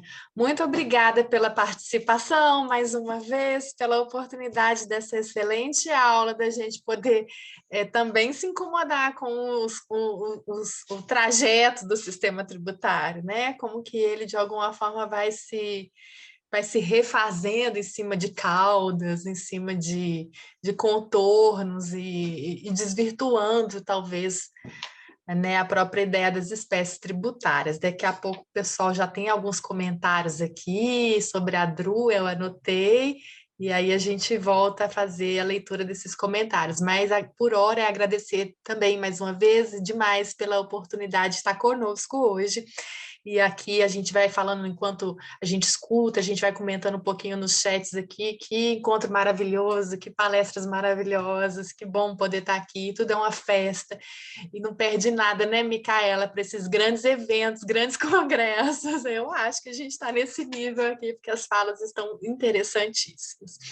E aí, então, para poder fechar o quarteto de hoje, a gente fecha com Micaela, que é, como eu ia falando, né, anfitriã nossa, que também, através do Tributário em Jogo, abre as portas da sua casa de forma muito... Estava falando com ela que equipe maravilhosa que ela tem, a Geórgia, né, e todo mundo que nos assessora de alguma forma e possibilita esse encontro de tantas pessoas aqui numa sala de Zoom para poder trocar nesse ambiente tão produtivo. Então, obrigada mais do que tudo, além da participação no livro, além de comprar a ideia também, de assinar seu nome nesse projeto coletivo, de promover também esse espaço de debate e diálogo através do Tributário em Jogo. A Micaela, ela participou no eixo Tributação e Jurisprudência do nosso livro. Ela é, então, doutora em Direito Tributário também, pela Universidade do Estado do Rio de Janeiro, mestre em Direito Constitucional pelo Instituto de Direito Público de Brasília, advogada, professora do IBMEC, da ESA e da pós-graduação em Direito Financeiro e Tributário do CEPED, o ERJ, Centro de Estudos e Pesquisas no Ensino do Direito da Universidade do Estado do Rio de Janeiro, coordenadora e professora do PJT e tutoria jurídica. Estou lendo aqui como foi a bio no livro. A Micaela, ela escreveu no nosso livro um capítulo sobre a tributação da família e a visão do Supremo Tribunal Federal. E aí eu não sei se eu fiz bem, talvez seja o primeiro momento que eu esteja falando com Micaela sobre isso, né? Porque, e aí eu acho que na fala dela eu já estou fazendo uma pergunta, porque o livro não catalogou o capítulo que ela escreveu em tributação e gênero. Tributação e família, na versão do STF, eu preferi, achei que estava ali, né? Acho que a gente chegou a conversar assim, mas achei, né, talvez mais relacionada à análise das jurisprudências e tal, então acho que nesse gancho eu abro a fala da Micaela para poder conversar sobre o capítulo agradecendo sempre enormemente pela parceria aí com a gente. Ô, Dani, o agradecimento é todo nosso, né? Para nós é uma grande honra estar recebendo essas mulheres incríveis. Eu estava até comentando com você agora em off, né? Que eu estou emocionada, assim, de ouvir palestras tão maravilhosas. Eu não conhecia a Carolina e a Júnia, conhecia já a Bianca, sabia que ela ia fazer um espetáculo, mas assim, Carolina e Júnia também foram sensacionais. Então, eu parabenizo e agradeço profundamente pela disponibilidade de vocês estarem conosco aqui debatendo e por você, Dani, por esse incrível projeto, né? Reunir pessoas, dividir em temas tão interessantes. Sem dúvida, você é um exemplo e uma pessoa que você diz que é militante, né? E é importante a gente ter uma pessoa militante e que ama o que faz. E você transparece isso o tempo inteiro. Então, acho que a gente precisa de gente vibrando assim, né? Essa energia é muito importante, positiva no direito tributário como um todo. Bom, gente, o tema que eu vou falar, na verdade, a gente estava falando aqui de Robin Hood, né? De como é que vai fazer a tributação, se na verdade a gente tira de quem tem mais ou não, Big Tech, aquela coisa toda, e agora eu vou olhar justamente para a família. Por quê? Normalmente a gente pensa muito, e o tema, né, que eu trato no meu artigo, ele é uma reflexão em relação a uma classe que normalmente a gente não fala. Na verdade, o foco nele é na classe média, não é nem no pobre nem no rico. Por quê? Quando a gente fala de tributação da renda, a classe média é achatada, literalmente. E a ideia do artigo, ela veio justamente de uma ideia que eu já tinha desenvolvido quando estudei e fiz a tese de doutorado sobre deduções fundamentais, que era justamente a gente analisar, como é que funciona, né, a lógica da pessoalidade na tributação do imposto de renda. Será que a dedução ela é, como todo mundo sempre defende, um benefício fiscal? Será que aquilo não é um direito intrínseco à lógica da própria renda líquida? E aí, dentro dessas perguntas que me motivaram, na lógica da minha tese de doutorado, eu comecei aqui esse artigo centrado no artigo 126 da Constituição Federal, que diz que a família é a base da sociedade. Gente, eu não posso pensar em indicar a família como base da sociedade e dizer que eu protejo ela de todas as formas, e na tributação é dizendo é bem assim, né? Porque se ela é a base da sociedade, é a base de tudo. O Estado tem que observar a família como um todo. Não rola a gente chegar e dizer, não, na tributação, peraí, só um minutinho, vamos discutir em outro aspecto. E nesse aspecto, eu acho que a professora Isabel Dersi, que inclusive prefacia essa obra, ela foi um exemplo para mim, porque foi uma das primeiras pessoas que no direito tributário brasileiro falaram sobre tributação da família. E quando eu ouvi ela falar, na época ela falou sobre isso, inclusive quando ela estava atualizando a obra do Baleiro, Limitações Constitucionais ao Poder de Tributar, eu lembro dela justamente dizer que a tributação na família, dependendo da forma como você impactaria, você poderia estimular ou desestimular determinadas práticas sociais. E, gente, parei eu para pensar naquele momento. Cara, a tributação não pode ficar estimulando, desestimulando nada no âmbito social, né? E aí ela conta histórias, por exemplo, nos Estados Unidos, onde, em um dado momento, a legislação do imposto de renda ela era extremamente gravosa para os solteiros, o que motivava a galera a sair casando, e também teve um período que a tributação começou a ser extremamente gravosa para os casados, e aí começou a estimular as pessoas a sair se divorciando. Eu falei, peraí, isso não pode existir, né? E aqui no Brasil a gente fala muito pouco disso, e no direito tributário, aproveitando o link do post, que, aliás, eu vou ver, Carolina, não sabia que ele tinha essa ligação com capacidade contributiva, já anotei aqui, eu vou ver esse negócio, que eu sou a maníaca da capacidade contributiva, adoro esse tema. Então, estarei eu lá alegremente vendo isso. Mas o que acontece? A gente não fala aqui no Brasil em capacidade contributiva em representação. E eu acho que é um termo muito importante, porque quando a gente fala em capacidade contributiva, eu só estou pensando na tributação da pessoa em si, né? Aquela que ofere renda. Mas quando a gente pensa em renda, essa pessoa que ofere renda, muitas vezes ela vai estar utilizando essa renda não para satisfazer seus interesses ou suas necessidades egoísticas, mas muitas vezes para suportar outras pessoas que estão dentro do vínculo social dela e que não têm condições de se autogerir e que precisam desse apoio. Né? Tão comum a gente pensar nisso hoje num contexto de crise econômica, onde a gente sabe que tem aquele irmão desempregado, tem aquele pai que está desempregado, tem aquele tio que está com problema, tem aquele sobrinho que está precisando de um apoio. Então, assim, a gente sabe que essas pessoas existem. E como é que fica o direito tributário para essas pessoas? Né? Essa é uma pergunta que fica no ar. E eu estudando, cheguei à seguinte conclusão. Primeira coisa, né? O que é família? Eu preciso definir. Se a Constituição Federal ela falou que a família é a base da sociedade, eu preciso entender o que é família. E aí, gente, o Supremo Tribunal Federal nos ajudou muito quando ele julgou a DI 4227, perdão, 4277, e a DPF 132. Porque quando ele analisou isso, até para verificar a possibilidade de haver um casamento, né, união homoafetiva e tal, ele fala que o conceito da família ele vai muito além. O Carlos Aires Brito, que é um poeta, a gente sabe disso, escreveu um voto lindíssimo sobre esse assunto, demonstrando que a família ela tem que ser vista muito além daquele tradicional, único, exclusivo modelo mãe, pai e filho. Diante desse conceito, a gente precisa pensar que isso vai reverberar também na tributação, e por que não?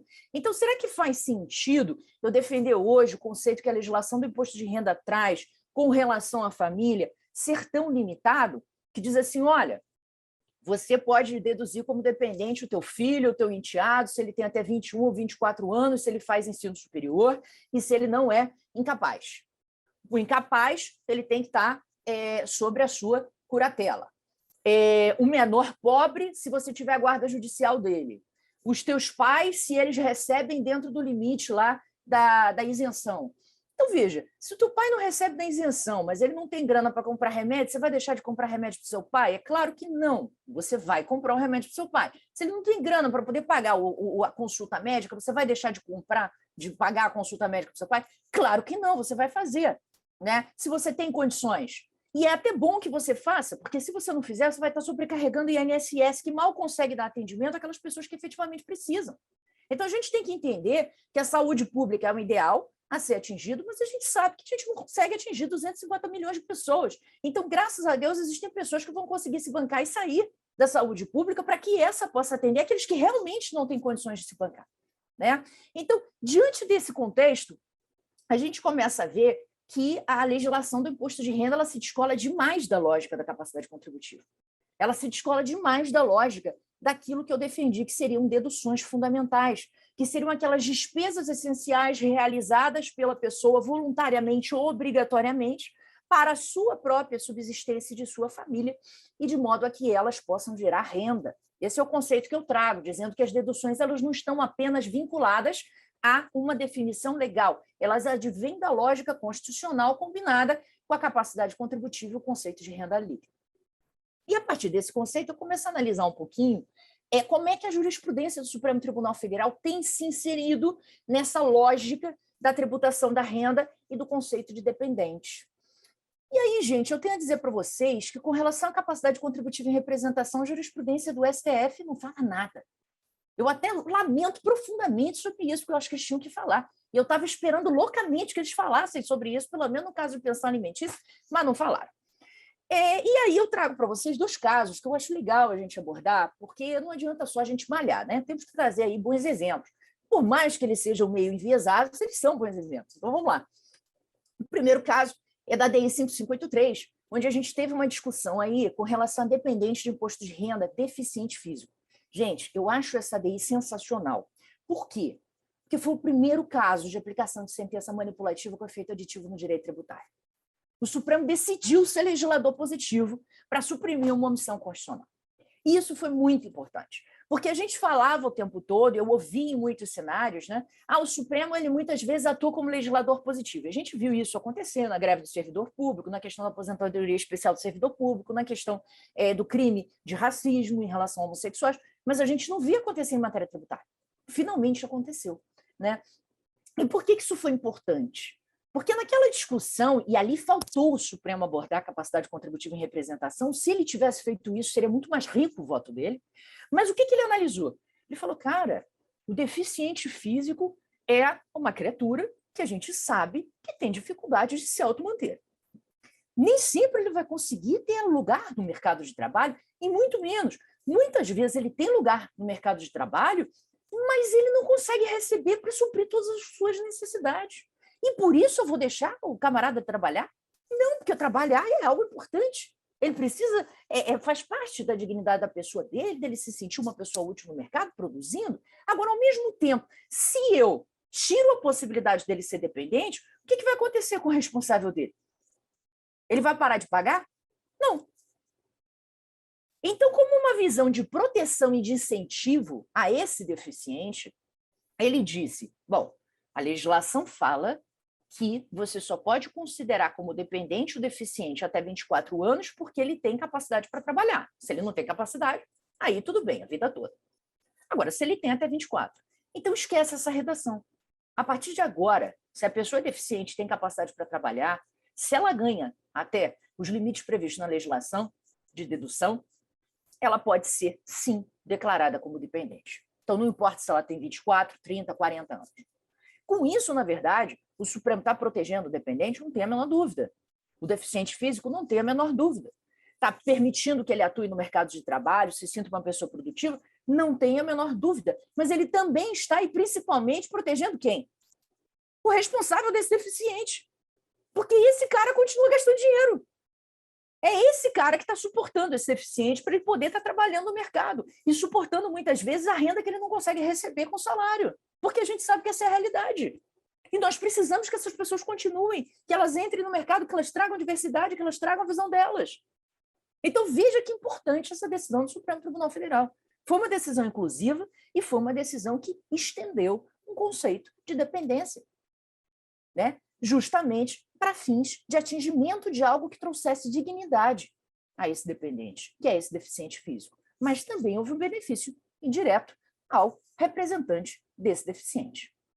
Aí temos um segundo caso que eu queria mencionar, que é a DI 5422. Esse aí todo mundo conhece, que foi o famoso caso da pensão alimentícia. A galera saiu feliz, a beça, pedindo repetição de débito por causa do recolhimento de imposto de renda. Foi uma alegria, né?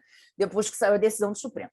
E aí, eu gosto de falar o seguinte, houve um debate muito grande, aí já respondendo a pergunta de Dani, de fato, eu acho que o meu enfoque ele vai muito para tributação na jurisprudência do que no gênero. Porque a crítica que eu faço com relação a essa decisão vai diretamente em cima da visão que o Barroso teve de proteção ao gênero. E aí, gente, pelo amor de Deus, quem sou eu para ir contra o gênero? Não é isso, não. Só quero que vocês entendam aqui o lado da questão. Como eu estou falando, a gente tem que pensar na unidade familiar como um todo, independentemente do fato, se as pessoas estão juntas, separadas, isso não me interessa como governo. A tributação ela tem que ser feita de uma forma única, ok? E o problema é que no Brasil ela não se faz assim. Se você for verificar hoje, como é que funciona, né? A gente tem um casal, né? Ele só vai poder deduzir, um deles só vai poder deduzir o dependente, o filho, e o limite que você tem é aquela riqueza de R$ 2.275,08. É isso que você pode deduzir por despesa ano. Então, não interessa. Se você tem 2 pimpolhos, vai ser 2 vezes R$ 2.275,08 ao longo do ano. Muito bem. Não interessa, homem e mulher, um dos dois vai ter que decidir, ou mulheres ou homens, um dos dois vai ter que decidir quem é que vai apresentar o dependente na sua declaração. Digamos que esse casal, alegremente ou não, se divorciou. Aí o que acontece? Nós temos aí uma pessoa que vai ficar com a criança e essa pessoa vai deduzir essa criança como dependente, ou seja, tem um limite de R$ 2.275 ano para poder deduzir. O outro, ele vai pagar pensão para essa pessoa. Ao pagar pensão, ele não tem limite para dedução. Então, ele deduz integralmente a pensão que ele está pagando. O que existia antes da decisão do Supremo? Existia o seguinte, bom, essa pessoa, paga a pensão para outra e essa que recebe a pensão é tributada. E só tem a possibilidade de deduzir os R$ 2.275, o que, de fato, é uma falta de senso do sistema. Agora, a decisão do Supremo, o que ela fez? Ela tirou essa perna da tributação aqui quando você recebe a pensão. Mas ela deixou que situação? O cidadão aqui que não está com dependente, que pode deduzir a pensão integral, e o outro cidadão aqui que está com dependente, que deduz dependente. Então, veja, se eu fosse raciocinar de forma exclusivamente tributária, né, não valeria a pena eu, se estivesse casada, dizer para o meu marido, olha, meu querido, te amo loucamente, mas vamos aqui nos divorciar para fins tributários, porque aí eu deduzo o nosso filhote com 2.275 e você deduz a pensão, beleza? Temos uma otimização fiscal nota 1.000. Agora, veja, isso aí é proteção à família? Não. Aí já ouvi as pessoas dizendo, não, a solução, gente, é acabar com a dedução da pensão. Pelo amor de Deus, não faz um negócio desse. Entendeu? Não é isso. A solução é você pensar na família como uma unidade. Não interessa se eu estou junto ou separada. O resultado tem que ser o mesmo, gente. E a tributação ela não está fazendo isso. Então, veja, se a gente fala em solidariedade social, e esse ponto foi trazido aqui também pela Júlia, né, com relação à questão da RU, ele volta com muita força hoje. Gente, a solidariedade social, não adianta eu querer ser solidário com o mundo se eu não sou solidário com a minha família. Se a legislação do imposto de renda ela não está estimulando que eu seja solidário com a minha família, que contrassenso é esse? Tem algo errado. Né? Então, assim, o convite que eu faço à reflexão do artigo é exatamente pensar nisso. Né? Quando a gente fala em tributação da renda pessoa física, a gente precisa pensar em capacidade contributiva em representação. O conceito de dependência está muito limitado dentro da concepção que o próprio Supremo Tribunal Federal tem feito, e a gente precisa pensar que a tributação ela não pode gerar opções sociais adversas à própria manutenção da família. Né? Então, a gente precisa revisitar esse tema e falar mais sobre esse tema. Tá bom? Então, era isso que eu queria falar para vocês e agradecer profundamente aí mais uma vez a oportunidade de estar aqui com vocês aprendendo um pouquinho nesse evento. Uhul! Arrasou! Aí eu acho que vale a pena a gente seguir, né? Nos próximos dias virão aí as amigas que escreveram especificamente sobre tributação e gênero, para a gente poder pensar até que ponto talvez possa gerar conflitos, né, de abordagens, e é super válido, ainda bem que está lá no eixo tributação e jurisprudência para a gente poder colocar, né, como um contraponto. Aí a Letícia escreveu, quero muito ler sobre o seu artigo, ele está em domínio público? Não, Letícia, ele está no livro, do qual a gente está divulgando aqui, mas como existe a versão e-book, aí fica muito mais acessível, salvo engano, é R$20 e-book, né? Então dá para a gente, né, contribuir aí dessa forma. A versão impressa, que realmente ela é mais puxada, que são mais de 600 páginas do livro, né? Então ficou mais puxado, mas a versão e-book tá fácil. Várias pessoas parabenizando aqui, aí mais uma vez, obrigada, querida. Micaela deu um show também, assim, hoje está brilhando aqui na coisa da didática, né? São professoras maravilhosas que arrasaram. E aí, muitos parabéns aqui, colocando aqui no chat. Teve pessoal que falou que quer botar lá no Instagram e quer marcar, mas que não está conseguindo marcar. Então, a Georgia que já respondeu. Comentários nesse sentido, pessoas que colocaram, né, sou de Pernambuco e estou aqui participando, então teve o professor Paulo Ruben que falou, que é da Federal de Pernambuco e que estava acompanhando aqui, assistindo, né, não sei se ele ainda está presente, ele fez até um comentário sobre também ter participado de alguma forma não sei, discussões ou encaminhamentos relacionados à DRU, não sei se no Congresso, então talvez ele queira, a gente pode então abrir a fala para uma ou duas pessoas poderem falar, em virtude do adiantar da hora, acho que a gente pode reduzir, assim, se for falar umas duas falas só, né?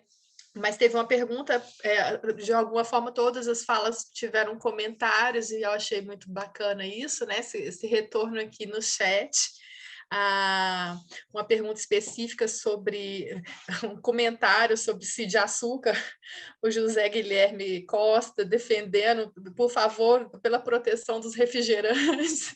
Então, contra totalmente o Cidade de Açúcar, e perguntou para a professora Bianca Xavier o que ela pensa do caráter extrafiscal do IPI, se poderia também ser usado como uma alternativa para inibição do consumo, não só para, de alguma forma, incentivar o consumo de produtos essenciais, mas o IPI ser usado para inibição de consumo. Eu anotei essa questão para a doutora Bianca. Anotei uma questão também, não sei se entendi bem, mas é da Letícia, em relação ao Robin Hood, que foi comentado pela Bianca, não foi comentado pela Carol, mas está ali presente também no texto da Carol, sobre qual seria a essência, ou talvez eu possa traduzir assim, um princípio, né, que a gente possa fazer relação do sistema tributário, do direito, ou da justiça tributária com a biografia, a lenda do Robin Hood, né?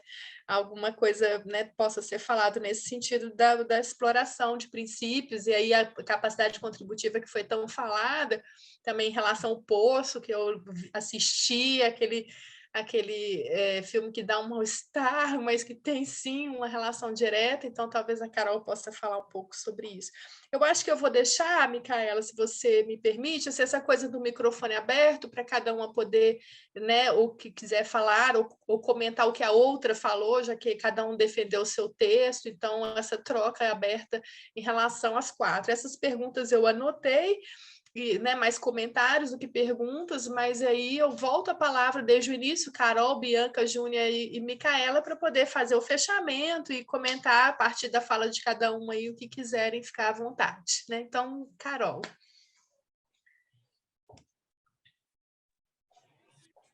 Eu fui aqui verificar, né, se era realmente se tinha alguma pergunta mesmo, e como você fez esse apanhado muito bem, Dani, só um comentário, né, aqui sobre o Poço.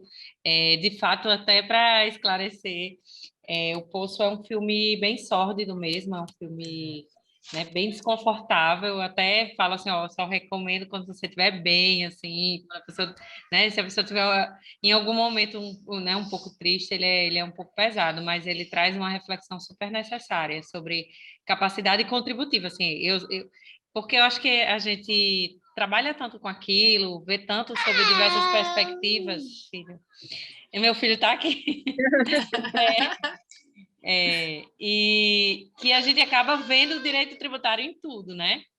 E quanto ao Robin Hood, de fato, eu não comentei com medo de avançar muito no tempo, mas eu adorei assim as análises de vocês. De fato, o filme e a história, né, do Robin Hood, dele tirando dos ricos para os pobres. Eu até gosto de fazer um paralelo com a progressividade, né, que a progressividade é um Robin Hood aí do nosso sistema tributário, mas que não é muito eficiente, e foi excelente a forma como a professora Bianca abordou e a professora Júnia também. Eu só quero dizer assim que eu estou muito feliz em ter participado desse momento, aprendi demais, né, com vocês, com todas vocês. Vou ler também, a gente acaba ficando tão corrida que não consegue ler com tranquilidade, né? Os artigos que estão ali ao nosso lado. Então, me despertaram mais curiosidade ainda para ir ler, para passar esse tempo aí lendo esse livro, do qual faço parte.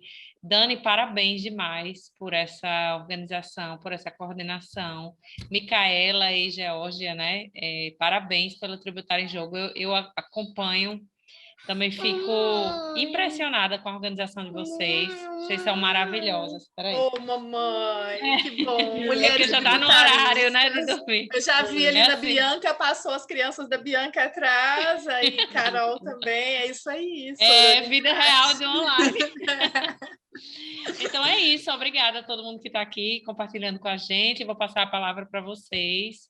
Boa noite, e vamos assistir os outros dias, né? Isso. Obrigada, querida. Bianca. Bom, estou aqui também, Dani, curti cada momento, cada segundo, né?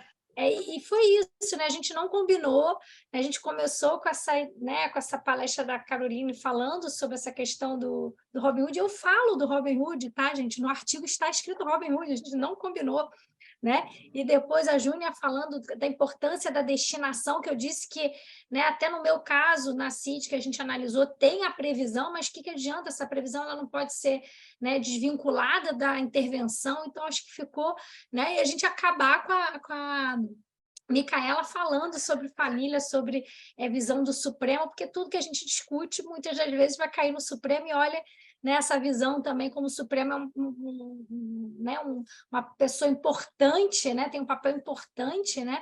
Nessa discussão toda tributária. Então, mas só para que, né, duas provocações aqui, uma do José, né? José Guilherme, concordo com você, né? A gente às vezes fica inventando, né? Pegando um tributo, pegando, né, um exemplo, uma questão, né, que não existe no nosso sistema. para dar uma tributação, uma resposta, sendo que a gente tem mecanismos, né? Então, por exemplo, a CID, que a gente falou agora digital, talvez fosse resolvido com uma progressividade do imposto de renda que pegasse essas big techs, né, que tem uma maior capacidade contributiva, né? Muito na linha que o professor Sérgio André defende. Então, por que, né, forçar, às vezes, uma figura tributária, né, desnecessária, imprópria, que vai desestimular, né, determinadas situações, se a gente tem mecanismos para isso, né? Então, concordo, José Guilherme, assim, a gente tem o ICMS, a gente tem o IPI, né? A CID não é para isso, a CID não é para arrecadar, a CID não é para desestimular comportamento, né? A CID é para resolver um desequilíbrio. Então, vou dar um exemplo, né? O pessoal falou do Robin Hood, né? Eu lembro que na época do Sebrae, né, que é uma contribuição, né, para as pequenas empresas, muitas empresas grandes disseram: por que eu vou contribuir? Né? Eu não vou aproveitar do Sebrae, eu não faço, né, nenhum tipo de né, suporte, eu não peço suporte, eu não tenho nenhuma prestação de serviço com o Sebrae. E aí o Supremo disse: não, meu amigo, você não entendeu a CID. Você, a Coca-Cola, vai pagar para a empresa lá, a Tutti Dolly, para ela poder existir, porque é né, dos pressupostos da ordem econômica é a proteção do micro e pequeno empresário. Então, olha o Robin Hood, eu tiro da grande empresa para dar para a pequena empresa, para que a pequena empresa ela possa existir, é um estímulo da ordem econômica, né? Então, o Sebrae, né, todas as grandes empresas devem pagar, porque está dentro da ordem econômica, né? Então, ela é do sistema S, mas é a única que tem uma natureza diferente, porque justamente ela visa aí proteger a micro e pequena empresa. Então, a destinação é importante, acho que a Júnia falou aí, então a gente tem que pensar no que existe e fazer valer com que existem as nossas políticas públicas. E, Micaela, o Supremo, no final das contas, ele que tem que organizar, né, o que falta, o que sobra, né? Acaba que as 4 palestras, né, desembocam justamente na atuação do Supremo como grande, né, balizador, ou deveria ser, né, de todas essas discussões. Mas muito obrigada, foi incrível, adorei todas as palestras, e se a gente tivesse combinado, não tinha dado tão certo, viu? Parabéns para todas. Muito bom. Júnia? Estão me ouvindo? Então? Que bom. Então, eu queria parabenizar a todas, adorei o evento, achei que deu super certo, né, na verdade. Realmente não foi programado, assim, a gente não concatenou nada, mas ótimas palestras, fiquei encantada, foi muito legal. E só colocando aqui, porque acabou que eu acho que eu falei de uma maneira meio rápida. Bom, isso é só o que eu acho, tá? Por que você não aumenta um imposto, que é uma coisa muito mais prática, né? Aumenta o IPI, ou tributa isso por meio de imposto de renda, para que criar contribuição social para isso? Eu acho que, na verdade, aí existe uma tendência já de muito tempo, uma tendência de concentração de recursos na União, entendeu? Porque você não está, a contribuição, tirando a CID combustível, nenhuma outra está sujeita à repartição. Então, no final das contas, enfraquecer o federalismo, enfim. Mas era só esse comentário adicional aqui. Parabéns para todo mundo aí. Obrigada, Daniela. Obrigada a você. Para fechar, então, eu até para encerrar também, eu passo a palavra para a Micaela. Bom, pessoal, mais uma vez eu queria agradecer profundamente a oportunidade de debate com todos vocês. Foi assim um momento de aprendizado, de compartilhamento, eu acho muito típico daquilo que é da natureza feminina, né? A solidariedade, a ajuda, o compartilhamento de conhecimento. Então, acho que vocês deram esse espetáculo aqui para a gente. Eu só posso agradecer. Agradecer você também, Dani, por ter orquestrado tudo isso como uma grande maestra. E passo para você a palavra para falar da semana, né? Afinal de contas, amanhã tem mais. Amanhã tem mais. Eu só não vou, assim, eu tenho uma ideia. A gente tem mais 3 encontros, então convido vocês que estiveram aqui conosco hoje para continuar nessa semana, terça, quarta e quinta. A cada encontro, às 7 horas, a gente tem 4 palestrantes que também nessa ideia da gente poder dialogar com temas que não são do mesmo eixo temático. Então, né, a gente volta com a tributação sobre a família, na perspectiva talvez mais de gênero, a gente volta com discussões sobre o sistema tributário, mas não na perspectiva de arte, talvez do desenvolvimento. Amanhã, se eu me lembro bem, tem a doutora Denise Lucena, tem a doutora Maria Lúcia Fratorelli,